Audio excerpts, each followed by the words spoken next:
Okay, hi everyone, welcome back to my channel. Hope you're doing well. My name is Anna, and I'm a knitter and maker and sewist and spinner living in Seattle, Washington. And today I want to talk to you about everything I worked on in the month of March.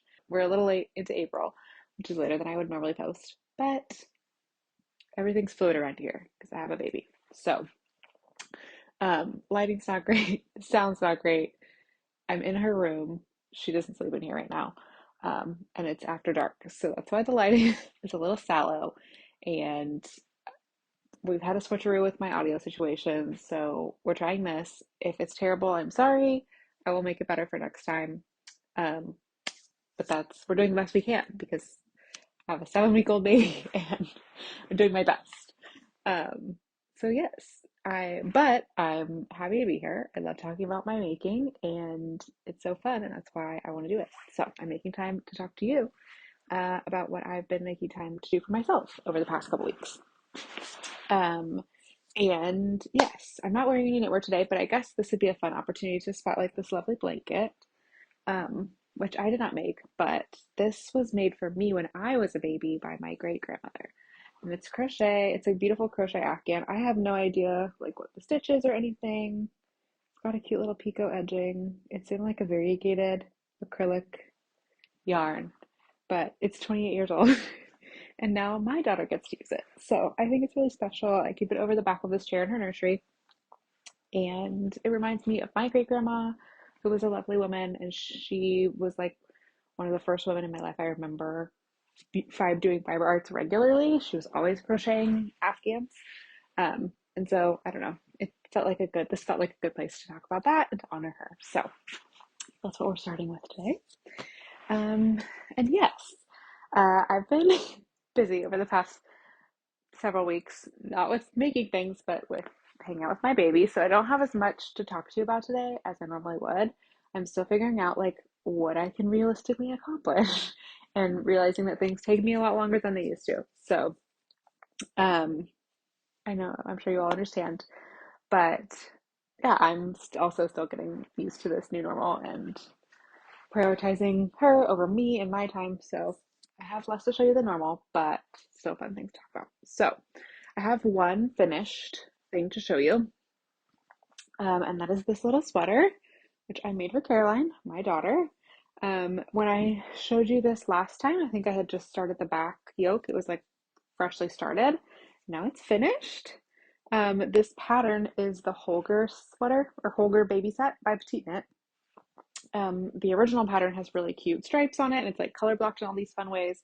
But I just did mine in a solid color because I made the sweater to take pictures of her in every month. This is the 1 to 2 year size of the sweater, which is why it looks so big. Um, and I made this size because I want to take a picture of her in it every month until she turns one. Um, so you can kind of like see her growing into it. It's very cute. And I do still intend to embroider her initials on it. I just have not gotten there yet because it actually took me a really long time to make this tiny little sweater. Way longer than I was anticipating. I was trying to have it finished for her first month birthday and I did not. I finished it around 6 weeks birthday, which is fine. I just like, it's not a big deal. I don't need to put extra pressure on myself. It was totally fine. I had the body done by her 1 month birthday. I hadn't done the sleeves because this sweater, tiny as it is, it's finger weight on 3mm needles. And the stitch count for the body of the sweater is like similar to the stitch count of the body of the sweater I'm making for myself. Um, so I feel like that's a really good lesson in gauge. This is a 28 stitch gauge, and this is a 15 stitch gauge. The stitch counts are the same. The sizes are decidedly not. So, or similar. So not they're the same, but similar. So this took a lot longer than I was expecting. And I think I was expecting it to go really fast because the other baby knits that I've made for her did go pretty fast, but they were much smaller sizes. I made her a newborn little sweater and pants set and then a 0 to 3 sweater and pants set. And both of those were really fast. This is a 1 to 2 year size and it's quite oversized, I think. So like maybe like a generous 1 to 2 years size. Um, so it's gonna fit her hopefully for a very long time. Honestly, I'll put a little picture of her. I'm not showing her face on the internet for her own privacy, but like this is her body in the sweater right now, or like last week or whenever I finished it. Um, and I had to roll up the sleeve several times, but it wasn't as long on her as I thought. I did, I think, end up shortening the body a little bit just because I was like, I cannot simply cannot do this anymore. It was taking so long and I was starting to feel really antsy about it. So the body of this may be like 2 centimeters shorter than the pattern, but still, I was expecting it to be longer on her than it is. But she's kind of a tall baby, which is surprising because neither James or I are that tall. But anyway, I digress. These are not important things. But anyway, yes, here it is. I used the sandnes garn Sunday. This is the yarn that I used. Sandnes garn Sunday in one of the petite knit colorways. The number is 3553, and I believe the color name is Dusty Rouge.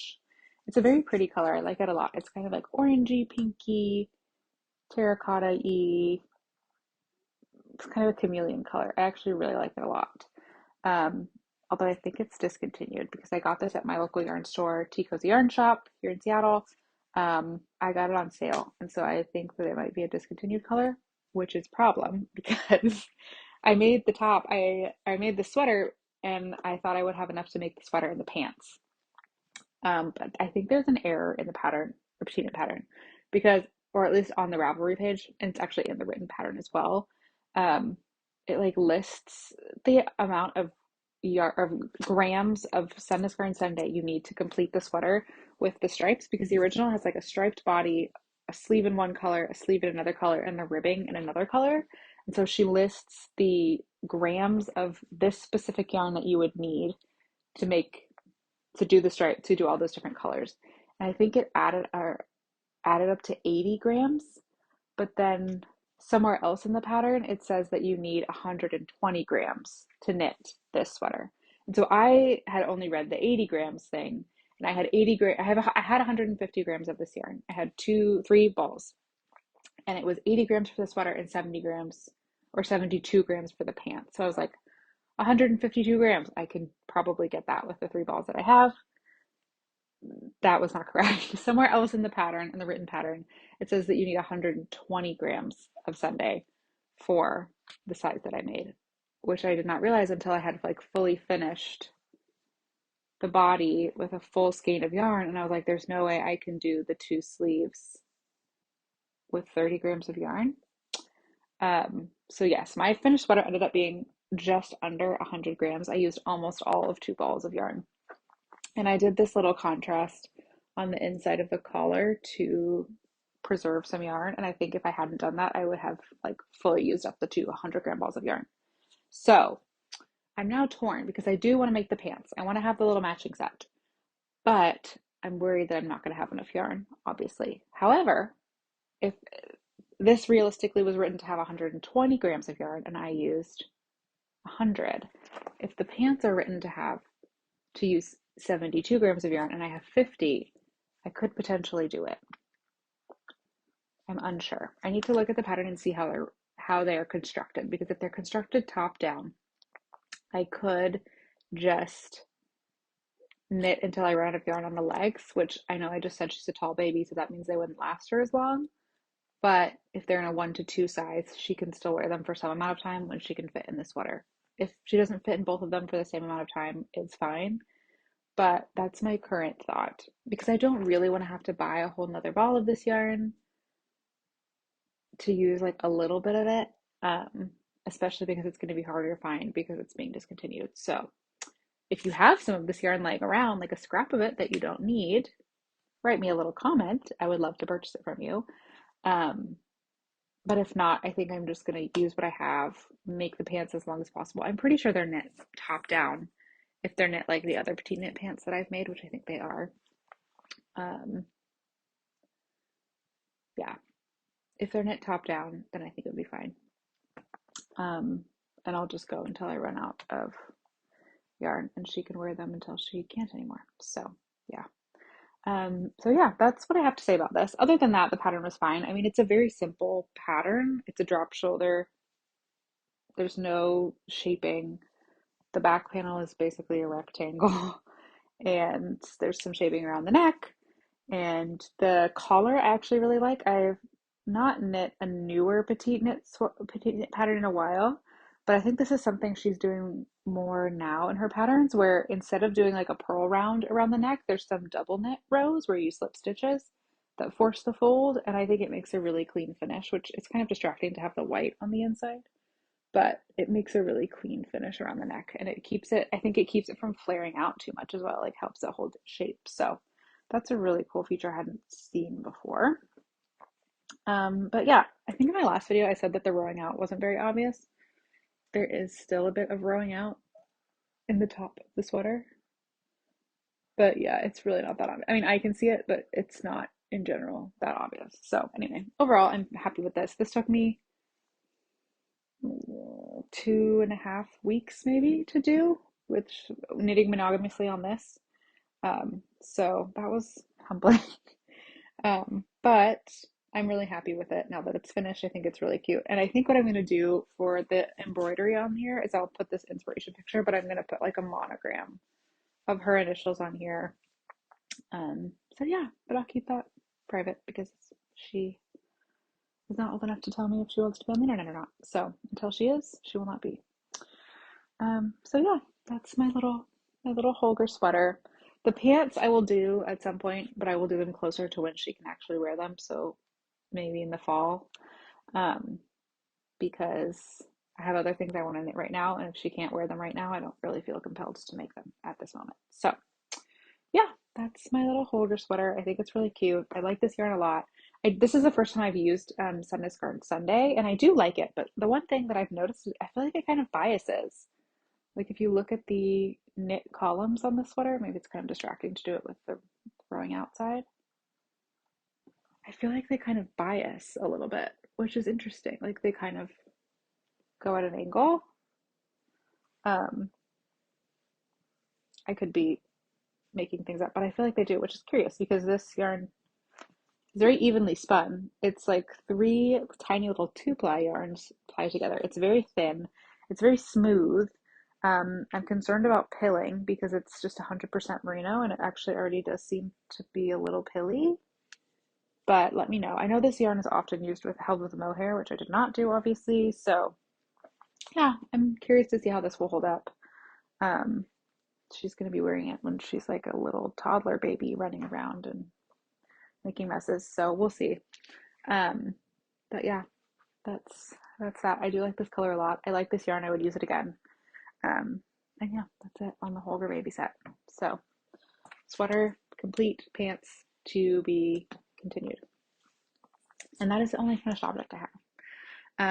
But next, my work in progress, my main work in progress that I'm working on right now, I found that I'm knitting pretty monogamously at the moment because one, I don't have a ton of knitting time, and two, I'm not doing as much knitting as I usually would. I'm doing some other crafts, and so when I am knitting, I'm pretty much just working on one project at a time.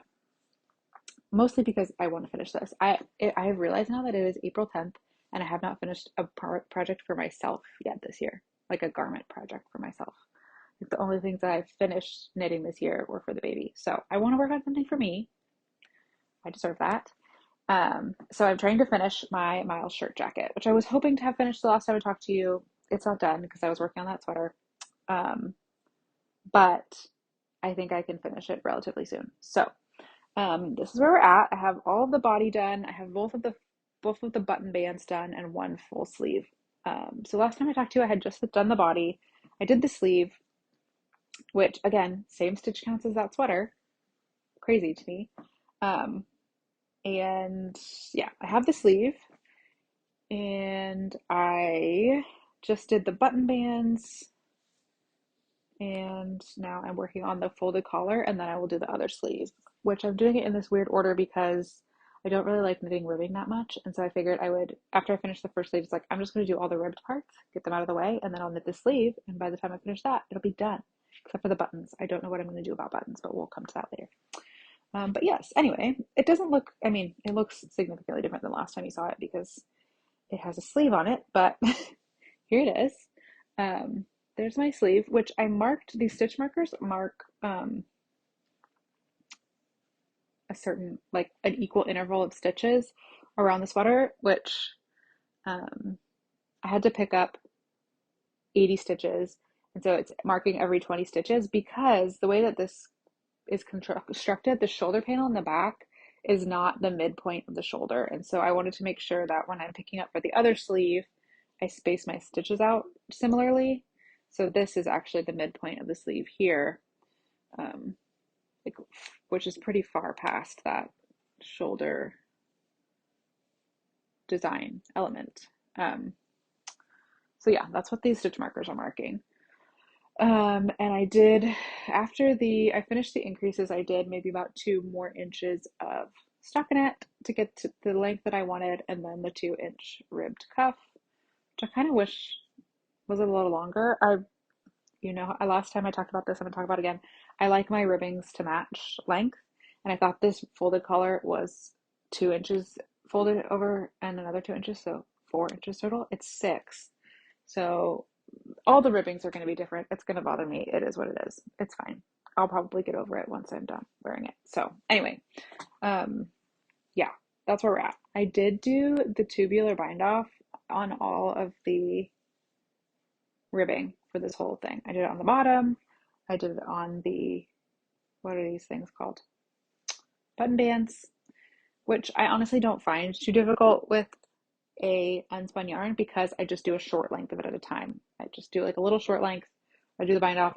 I like felt some more yarn together. I do a little bit more because if you do a really long piece of unspun yarn, it gets really thin and worn. I also kind of like put a little twist into it so it holds a little bit better, and I find that I am able to make it work just fine. So to each their own, but I do love a good sewn bind off finish, and I think it looks really nice. There you go. So yeah, I think it looks really nice. And now I'm working on the collar, which is folded over and will be kind of thick and chunky. I'm excited about it. And then I will do my other sleeve, which shouldn't take very long. This sleeve went really fast. I think I did it. I mean, fast for my current. I think it took me 2 or 3 days, which is slower than I would have done it in the past, but that is fairly quick. So I think I can have this done by the end of the week if I'm really diligent. Which I can be because I finished some of my other distractions and I can focus on this again. So yeah, that's my Miles shirt jacket. It's still plenty cold enough for me to wear this in Seattle. The highs have been in the like mid 50s, so this is perfectly weather appropriate, and I think will be for probably till June. So I'm not like sad that it's taken me so long to finish. So yeah, I'm gonna keep working on this. Hopefully I'll be done with it by the end of April. I think I might do toggle buttons on it. I'm feeling inspired. My real life knitting friend, just did a vest and she put some toggle buttons on it, and I thought they were so cute. And Anna from Brook Willow just did well, maybe it wasn't just, it was a month or so ago, where she was like refreshing some of her items, and she put some really cute toggle buttons on a vest that she had as well. So maybe I'll do toggle buttons. If not, I don't know. I might just see what I have laying around. So yes, that is my Miles shirt jacket, which is close to being done. And that's really my only whip that I've been working on. I have not touched my vest since I last talked to you, but I've taken a lot of your feedback into account, and I also have some thoughts of my own. So this is my Amy slipover by Sandnes Garn, which I worked on in January and in February, and then put down because I did not completely finish because I wasn't sure how I wanted to fit. I was still pregnant when I like finished all of this stuff, the body basically. And I was like, I don't know how I want this to fit because I have a giant belly, and so I want to style it when I don't have a giant belly. So anyway, I put it away. I haven't touched it since. But I have some thoughts. I think what I'm going to do actually, which I'm not looking forward to, but I think it will be good, is to rip back and make these side panels wider. I think I want the vest itself to be wider on the body section. So I'll show you what I mean. Like it's quite, I don't know, I feel like it's a bit narrow underneath the arms. So I think what I want to do is make it a little wider, maybe like, I don't know, 4 more increases, and then I'm going to make the stockinette panel a little longer. And I think this ribbing is actually too much ribbing. I lengthened the ribbing from what the pattern says, and I think it's too long now. It like looks kind of strangely long. So I'm probably going to go back to what the pattern recommends, which is like 2 centimeters shorter than this. And then I think I'm just going to do I-cords. I'm just going to do I-cords. I'm going to pick up and do I-cords around here. And I'm not sure. I may just do nothing on the sides like the pattern says. Maybe I'll do I-cords too. Um, but yeah, I think I'm going to keep it simple. But I do think it needs to be a little bit wider in the body. Um, just because this fabric is a lot stiffer than the fabric of my original Amy slipover with the mohair and the merino. This is just doesn't have the same drape and movement. And I think a little bit more space in the body will help it look a little bit nicer. So that's my current plan. I will probably return to this when I finish my jacket, but I'm not sad to say that I've lost a little bit of steam on this guy since I put it away, which is something that happens to me when I put projects away. But I do want to finish it. So we'll come back to this in a Target bag for no particular reason. But yes, we'll come back to that because I want to have it done and I think it will be good for spring. So yes, that is where I'm at on my vest. Okay. And that's all really the knitting talk that I have for you today. I haven't done any more knitting on anything else because I've been very distracted with some other crafts, namely spinning. I have been spinning a lot. If you didn't watch my last video, I got a spinning wheel from my husband. It was a very kind gift, and I've been loving it. And I've been spinning, and I spun a couple skeins, and I've mostly been doing short forward draft. If you know what that means, great. If you don't, that's fine too. But basically, it gives you more of a worsted spun yarn, which is very smooth, very dense yarn. And personally, I am a woolen spun girly. I love woolen spun yarns. I like that they're airy. I like that they're fluffy. I like that they're a little more like rustic. They're a little fun. So I wanted to learn how to make woolen spun yarn because obviously I want to be able to make the yarn that I love to wear and to use. So to make woolen spun yarn, you need to use long draw, which is a technique where you kind of pull the fiber really far and let the twist run into it and then wind it up. Whereas short forward or short backward, you kind of just do very small, you let the twist go into the fiber in very small increments. And the point of long draw is that like the fibers kind of wrap around each other and there's more air in them. And so you get a fluffier, bouncier yarn. So I wanted to learn how to do that. Also wanted to learn how to do that because I bought that fiber bat from Newtoden, which I showed you in my last video. It's beautiful. 200 grams of this kind of very soft green Swedish wool. And bats are prepared in a way that lends to woolen spinning. Like they have a lot of air in them. They're prepared to be spun woolen.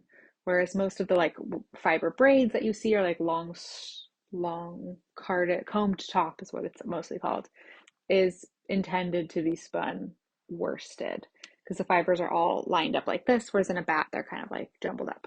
So all of that to say is that I went to Stranded by the Sea, which is in Edmonds, Washington, and I have found that it's the best local yarn store fiber supplier that I've been to for spinning things. There is some spinning stuff at Seattle Yarn, which is in West Seattle, but I really like Stranded by the Sea because she sells spinning wheels. They have classes. I took a spinning class there like before I got my wheel, which I'm very glad that I did, by the way. If you want to get into spinning and you want to buy a wheel, I recommend taking a class because I've learned a lot about wheels that I think I wouldn't have known if I just bought one and tried to figure it out online. And I felt more confident purchasing my wheel secondhand because I had already used one and I kind of knew what to look for and I knew how to test it out and everything before I bought it. So yes, Stranded by the Sea is great, and I especially like them because in like right when you walk in, there's this whole wall of fiber and it's like breed specific. So you can buy Jacob, you can buy Wensleydale, you can buy Corriedale, you can buy BFL, you can buy alpaca, you can buy Angora. She has like all of this breed specific yarn you can buy. She had a really pretty 80/20 alpaca wool blend that I'm still thinking about. But anyway, I went in there to buy some fiber just to practice my long draw, to learn how to do it. Some fiber that like I didn't feel was that special because I didn't want to jump right into using my Newtoden fiber, which is more special when I didn't really know what I was doing. So I bought 4 ounces of natural dark Jacob wool because you can buy the fiber by the ounce. And 4 ounces is a little more than 100 grams. And with spinning, you always lose a little bit of your fiber. So I bought 4 ounces, thinking I could get about 100 gram skein. And I bought Jacob, one, because it was cheap, and two, it's like $1.75 an ounce or something, which is really cheap. And two, because I wanted I wanted a colored yarn. I have some white fiber here already, but it's not prepared super well. So I wanted all of the other yarns were white, and I just didn't feel like that was that fun. So there was either, I could either get dark Shetland or dark Jacob, and the Jacob was cheaper. And since this was like a practice yarn, I figured I would just get the cheaper one. So I got that and I started spinning and learning how to spin long draw, which I really enjoyed. And I feel like I watched several videos. If you're interested in learning long draw, I'll leave links to the videos that I watched to kind of instruct me how to do it. They're just YouTube videos, but I just was watching for the technique and then I would try it out on my wheel and it was great and it worked out and I feel very confident with it now. But um, yes, I did that and it came in a combed top, which is like a long, the long pieces of fiber that you see. And there's a couple of different ways you can use to spin that worsted. I did some faux lags for a little while, which is when you kind of like roll the fiber up, and then I started spinning from the fold, which I like a lot. So that's what I did, and I spun it all up in 2 bobbins and I applied it up, and I'm really, really proud of the yarn that I got. So I'll do a close-up so you can see. I'm not sure that the light is the best for this at the moment, but you can kind of see against my yellow sweatshirt. It's really, really pretty, and I'm really, really proud of it. I love it. I think it's beautifully even. I mean, it's thick and thin for sure. It's not the most perfect yarn, but I'm still really proud of it. Like this, the ply is really pretty. For the most part, I think it looks fairly even. Um, I'm really, really proud of it. I just think it's a very beautiful skein of yarn. I love her. So this is, it ended up being, I think it's 123 grams, which is, it's 123 grams and 225 meters, which is more like a worsted weight, but wraps per inch wise, I think it's more of a DK. I don't know. I feel like this yarn is at a weight where it could go in a lot of directions. So I feel like I could knit it at like a 22 stitch gauge, or I could knit it at like an 18 stitch gauge and it would work in either one. So I think it's beautiful. I really, really like it. I'm very proud of it. And I don't know what I'm going to use it for. I have no idea. I don't know that this is like a hat yarn for me. Maybe some color work with some other spun yarn, hand spun. I don't know, but I'm really, really proud of this. It's so squishy. It's really lofty. Like I'm really proud of this for like my first ever long draw woolen spun yarn. I think it's really pretty. And I feel like I did a really good job. So yeah, I'm very proud of it. But yes, this is okay. I'll put it down. That's what I've been spending a lot of my time on. Um, instead of knitting is spinning because I feel like I can stop and start it really easily. Like I can just do like break off one little chunk of fiber and do that if the baby's sleeping or if she's with her dad or whatever, and I have like 5 or 10 minutes to myself, I can do it and it's wonderful.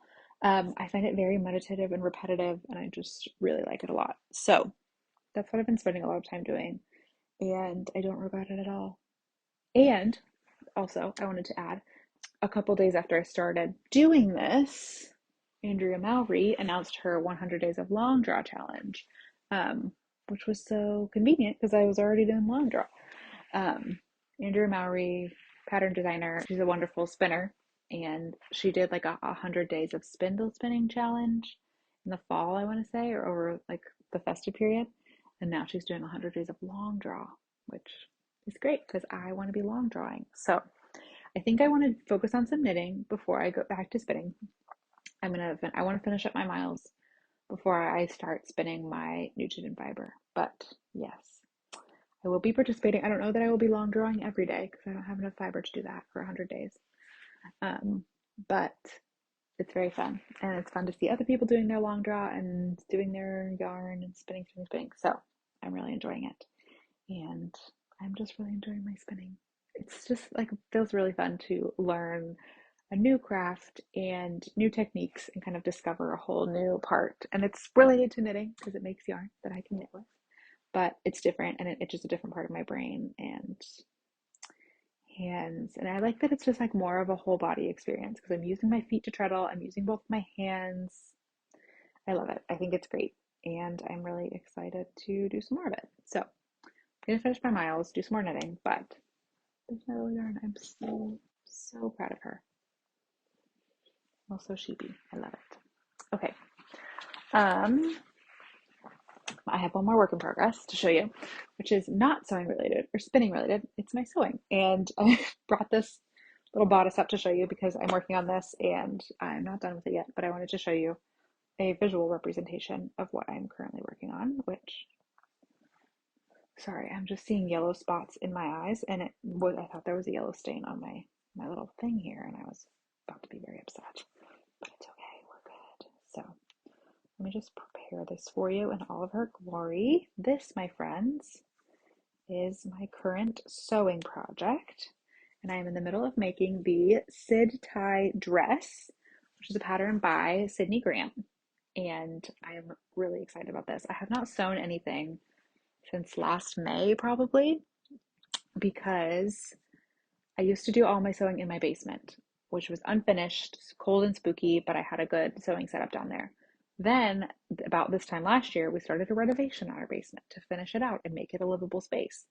And so I had to bring like all of my stuff from downstairs upstairs. There was stuff everywhere in our house. It was terrible. And like now having flashbacks to when that was happening. It was a mess. But my sewing machines were upstairs and it was just like it was too much to like I didn't have space to sew and to have my serger out and to like cut, and it was too much. I didn't sew anything while the renovation was happening. Then shortly after that, I became pregnant, and my body was, growing in all directions, and I didn't want to sew anything that I wasn't going to fit into later. Blah blah blah. So, all that to say, I haven't sewn anything in a really long time. But when this pattern came out, I was like, "That's the one. That's the one I want to sew. That's what's going to bring me back to sewing." It's so cute. It's this little tie front dress, very on trend. You can do it no sleeves or sleeves, a dress or a top. So I'm currently making the no sleeve dress. I also have plans to do the top with sleeves. Um, so yes, I just think it's the cutest thing. And this is mine so far. It's this fabric that I'm using. I got it in a estate sale. It's like a lovely checked cotton.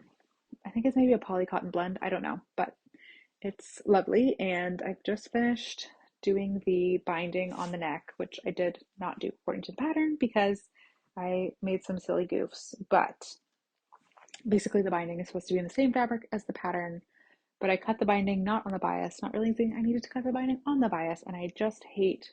I'd already like sewn everything together, and then I realized it needed to be on the bias, and I was like, I simply just cannot be bothered to cut it out again. So I just used bias tape that I had in my sewing stash because I didn't want to make the bias. I didn't want to cut the binding out. So anyway, all that to say, I just finished the bodice, well, most of the bodice this afternoon. I have to bind the armholes and then I can move on to the skirt. So I think I will be done with this relatively soon. I was hoping to have it done for this video. I don't, but I didn't want the video to wait any longer. So yes, I have mostly finished the top. It's so cute. Um, Just a little picnic dress, and it will have a long tier and a short tier at the bottom. So I'm really excited. I'll show it to you in my next video when it's all done. And I've probably worn it a bunch, and I'm pleased with her. I think she's very cute. It's going to be darling, and I'm really excited about it. And I'm excited to be sewing again. I got at IKEA at like Christmas timey. I bought the table at IKEA that has like the two leaves that fold up and the drawers in the middle for my sewing. And it sits in my basement. It sat in my basement unused, but full of craft supplies with my machines on top for months until I was ready to sew. And I folded it all out this week and I started using it. I'll put a picture of it in my basement, which is finished now and has room for me to do crafts. So, yes, I am using my machines. I am doing my sewing. I am doing my spinning. I'm being multi-craftual and it's great. So yeah, that is all I have to say. Upcoming for me, I just got accepted into a test knit, which was very spontaneous, but it's for this really cute little children's vest. So that's going to be another new cast on. I need to hurry up and finish my vest so I can cast that on. Oh, maybe I'll use the rest of my unspun yarn for that because my Miles I bought the amount of yarn that the pattern calls for, which is 5 plates of manjalopes. I don't think I'm going to need all 5. I've just dipped into the 4th one, and I really just have the collar and the sleeve left. So I think I'm going to have a whole plate unused. So I think maybe I'll use that yarn for my test knit. That would be really fun, actually, and then we can kind of match. But I'm really excited about this. I feel like it's going to be a similar to vibe to my Amy slipover, but for baby, and I think it's really cute. So I'm excited about that. I am going to cast on my cloud sweater soon as well. I know it seems kind of strange to cast on a sweater this late into the season, but it's cool where I live and I can wear a sweater any time of the year. And eventually I will go back to work. And you know how office buildings are in the summertime, they just really crank the air conditioning in those places. So I'm not afraid to wear a sweater. Plus, because it's going to be an unspun yarn, it'll be a little lighter, you know? So yes, I think that test knit and the cloud sweater, and then I'm going to work on my summer top of my dreams, which is the shell tee. So I'm excited about that. Those are my current plans for the foreseeable future. I'll do some more sewing, I'll do some more spinning, and it'll be great. Last thing before we wrap up, I will be doing a stash tour video. You've all seemed very excited about that possibility, so I will do that sometime in the next little while. But I also think it would be fun to do a Q&A. So if you have questions for me, leave them in the comments down below, and hopefully soon we can do a little Q&A because it's been a while since I've done one of those, and I think they're fun. So yes, if you have any questions, leave them in the comments. And that's it for me. So thank you for watching. Thanks for hanging out with me and giving me a little me time. It was great. I loved chatting about my projects with you. I hope that you're doing well and enjoying springtime, and I will see you again very soon.